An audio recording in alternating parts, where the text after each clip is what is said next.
केंद्र सरकारने आपला शब्द पाळावा, जातगणनेत ओबीसींचा कॉलम ठेवावा, असा सूर देशव्यापी ओबीसी आंदोलनातून निघाला।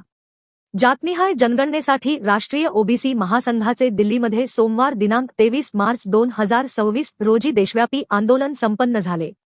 राष्ट्रीय ओबीसी महासंघाचे भिवंडी तालुका अध्यक्ष डॉक्टर भगवान ठाकूर यांनी देखील आपला आवाज उठवला।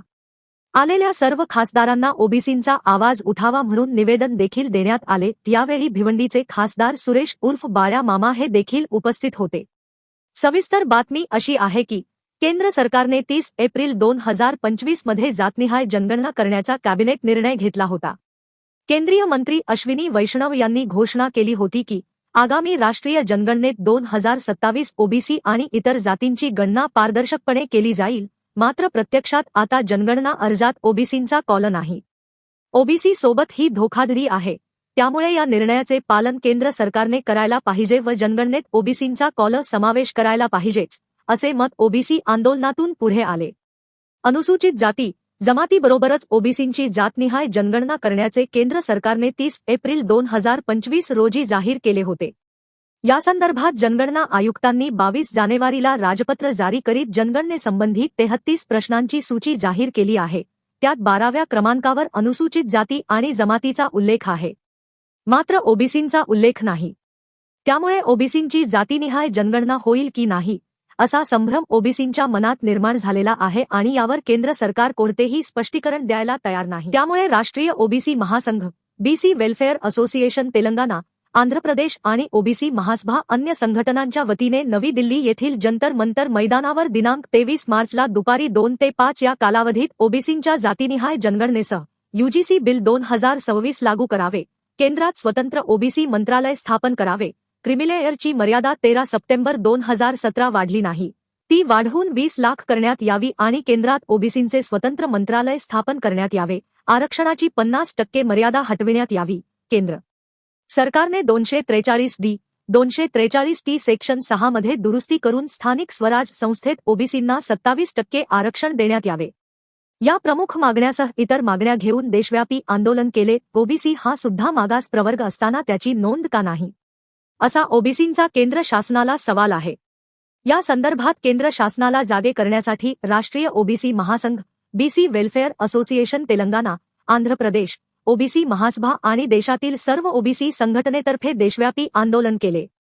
या आंदोलनात देशभरातून मोठ्या संख्येने ओबीसी समाज बांधव सहभागी झाले होते। आंदोलन यशस्वी करण्याकरिता राष्ट्रीय ओबीसी महासंघाचे अध्यक्ष डॉक्टर बबनराव तायवाडे, महासचिव सचिन राजूरकर, राष्ट्रीय समन्वयक डॉक्टर अशोक जीवतोडे, इंद्रजित सिंह, कमलेश गुप्ता, कार्याध्यक्ष शेषराव येलेकर, शरद वानखेडे, सुभाष घाटे, डॉक्टर प्रकाश भागरथ, दिनेश चोखारे, रत्नमाला पिसे, महिला अध्यक्ष ज्योतिताई ढोकणे, बीसी वेलफेअर असोसिएशन तेलंगणाचे अध्यक्ष श्रीनिवास जाजुला, आंध्र प्रदेश अध्यक्ष शंकरण्णा, ओबीसी महासभाचे धर्मेंद्र कुशवाह, कोकण अध्यक्ष एकनाथ तारमळे, सुरेश पाटील, दत्ता पाटील, रामचंद्र देसले, रमेश तारमळे, डॉक्टर भगवान ठाकूर, सुनील पाटील, अशोक विशे, रमेश मुकादम, जनार्दन पाटील, प्रकाश गोंधळी, शिवराम वाळिंबे, बाळासाहेब खारीक, चिंतामण वेखंडे, अनिल निचिते, वसंत भेरे, भगवान फरणे, शिवाजी बेलवले आदींनी परिश्रम घेतले। ये देश आजाद हुआ तब से, संविधान की निर्मिती हुई तब से, ये अन्याय जल्द से जल्द दूर होना चाहिए। इसके लिए जो भी करना पड़े ओबीसी समाज ने आगे आकर ये जो समस्या है ये 2-4 महत्वपूर्ण है, इसके पीछे लगकर इस सरकार को झुकाना चाहिए ताकि ये सरकार ये सब हमको बहाल करे। आणि आपण पाहत असाल, खरं म्हटलं तर ओबीसीना 205 देणे, 305 देणे हा ओबीसीचा अपमान आहे। कारण या देशात सगळ्यात मोठा समाज कुठला असेल तर तो ओबीसी समाज आहे, हे लक्षात ठेवा। आणि आपल्या समाजाच्या ज्या काही प्रमुख मागण्या आहेत की येणाऱ्या जनगणनेमध्ये ओबीसीचा एक वेगळा कॉलम असायला पाहिजे, कारण जेणेकरून ओबीसीची जनगणना लक्षात येईल आणि मग त्या जनगणनेनुसार आम्हाला ज्याही काही ओबीसीच्या सवलती सुविधा आहेत त्या जनगणनेनुसार मिळाव्या, तेवढ्या पर्सेंटेज नुसार मिळाव्या आणि ही जी आपली मागणी आहे हा आपला हक्क आहे आणि तो मिळायला हवा. खरं म्हटलं तर UGC बिलचा तो लागू करायचा आहे माननीय सुप्रीम कोर्टाच्या आदेशाने हटवण्यासाठी जे काय पावलं उचलली गेली आहे तो देखील विषय आहे. UPSC विद्यार्थ्यांचा विषय आहे. त्यांच्यात जे डॉक्टरच्या नियुक्तीमुळं जे काही DOPT जे काही थांबलेले आहे आदेश थांबलेले आहे ते देखील सगळ्या 1200च्या OBC विद्यार्थ्यांना नियुक्ती मिळावी अशा प्रकारची आहे.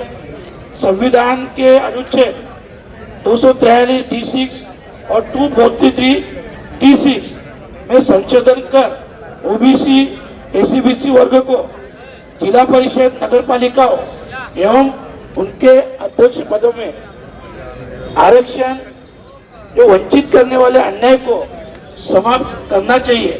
ये सभी जो अपनी मांगे है आरक्षण की जो 50% सीमा है वो जो सुप्रीम कोर्ट द्वारा पर लगाई है उसे हटाने के लिए संविधान में संशोधन किया जाए.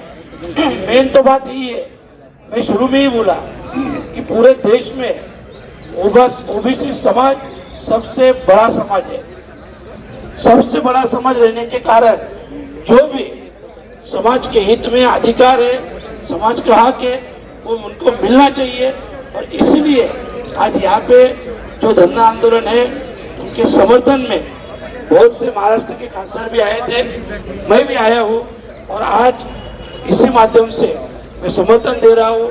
फिर से एक बार घोषणा दीजिए OBC समाजाचा विजय असो. जय ओबीसी जय ओबीसी जय ओबीसी जय ओबीसी राष्ट्रीय ओबीसी महासंघाचा विजय असो. राष्ट्रीय ओबीसी महासंघाचा जय असो.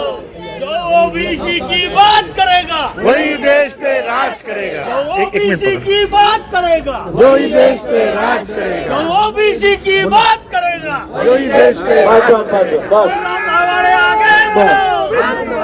आगे कैसे